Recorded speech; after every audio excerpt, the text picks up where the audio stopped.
जय मातम्मे की जय।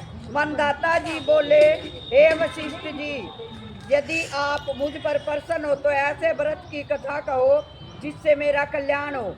वशिष्ठ जी बोले कि हे राजन, सब व्रतों में उत्तम और अंत में मोक्ष को देने वाला अमल की एकादशी का वर्णन करता हूँ। यह फागुन मास के शुक्ल पक्ष में होती है। इस व्रत का पुण्य 1000 गौदान के फल के बराबर है। मैं आपसे एक पौराणिक कथा कहता हूँ। एक वैदिनक नामक नगर में ब्राह्मण, वैश्य, क्षत्रिय, शूद्र चारों वर्ण आनंद पूर्वक रहते थे। उस नगर में चतरथ नामक चंद्रवंशी राजा था। वह महाविद्वान और धार्मिक था। वहाँ के निवासी बूढ़े से बालक प्रत्येक एकादशी का व्रत करते थे। एक समय फागुन मास के शुक्ल पक्ष को अमल की एकादशी आई। उस दिन राजा से प्रजा तक, वृद्ध से बालक तक सबने हर्ष सहित उस एकादशी का व्रत किया। राजा अपनी प्रजा के साथ मंदिर में जाकर पूर्ण कुंभ स्थापित करके धूप, दीप, नैवेद्य, पंचरत्न, छत्र आदि से धात्री का पूजन करने लगे। वे सब धात्री की इस प्रकार स्तुति करने लगे, हे धात्री, तुम ब्रह्म स्वरूप हो, तुम ब्रह्मा जी द्वारा उत्पन्न हो और सारे पापों को नष्ट करने वाली हो। तुमको नमस्कार है। अब तुम अर्घ स्वीकार करो। श्री रामचंद्र जी द्वारा सम्मानित हो। मैं आपकी प्रार्थना करता हूँ, मेरे समस्त पापों का हरण करो। उस देवालय में रात को सबने जागरण किया। रात्रि के समय उस जगह एक भैया आया। वो बहुत ही पापी और दुराचारी था। वो भूखा प्यासा था। उस जगह पर बैठकर विष्णु भगवान की कथा और एकादशी का मातम सुनने लगा।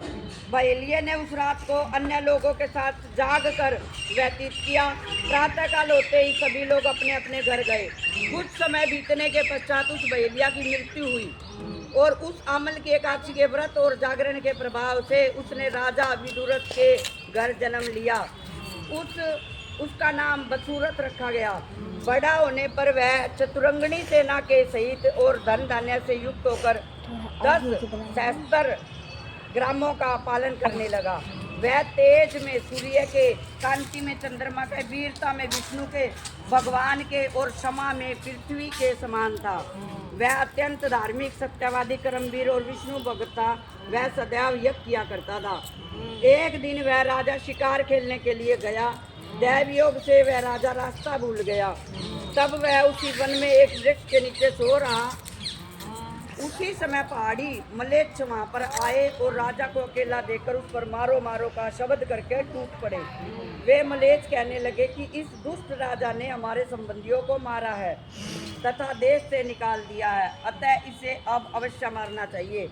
ऐसा कहकर वह मलेच्छ राजा पर अस्त्र शस्त्र का प्रहार करने लगे। उनके अस्त्र शस्त्र राजा के शरीर पर गिरते ही नष्ट हो जाते और उसको पुष्पों के समान यानी फूलों के समान प्रतीत होते। उन मलेच्छों के अस्त्र शस्त्र उन पर उल्टा प्रहार करने लगे, जिससे वे मूर्छित हो गए। उस समय राजा के शरीर से एक दिव्य स्त्री प्रकट हुई, जो अत्यंत सुंदर और सुंदर वस्त्रों आभूषणों से अलंकृत थी, सजी हुई थी सुंदर वस्त्र आभूषणों से। उसकी भृकुटी टेढ़ी थी, आंखों से लाल लाल अग्नि निकल रही थी। वह मलेच्छों को मारने दौड़ी और समस्त मलेच्छों को काल के गाल में पहुंचा दिया। अब राजा जब जगा तब इन मलेच्छों को मरा हुआ देखकर सोचने लगा कि इन शत्रुओं को किसने मारा है। जब वह राजा ऐसा विचार कर रहा था तब वह आकाशवाणी हुई और कहने लगी कि हे राजन, इस संसार में तेरी विष्णु भगवान के अतिरिक्त कौन रक्षा कर सकता है। इस आकाशवाणी को सुनकर राजा अपने नगर को वापिस आया, सुखपूर्वक राज करने लगा। महर्षि वशिष्ठ जी बोले कि हे राजन, अमल की एकादशी के व्रत का प्रभाव था। जो मनुष्य इस अमल की एकादशी का व्रत करते हैं वे सब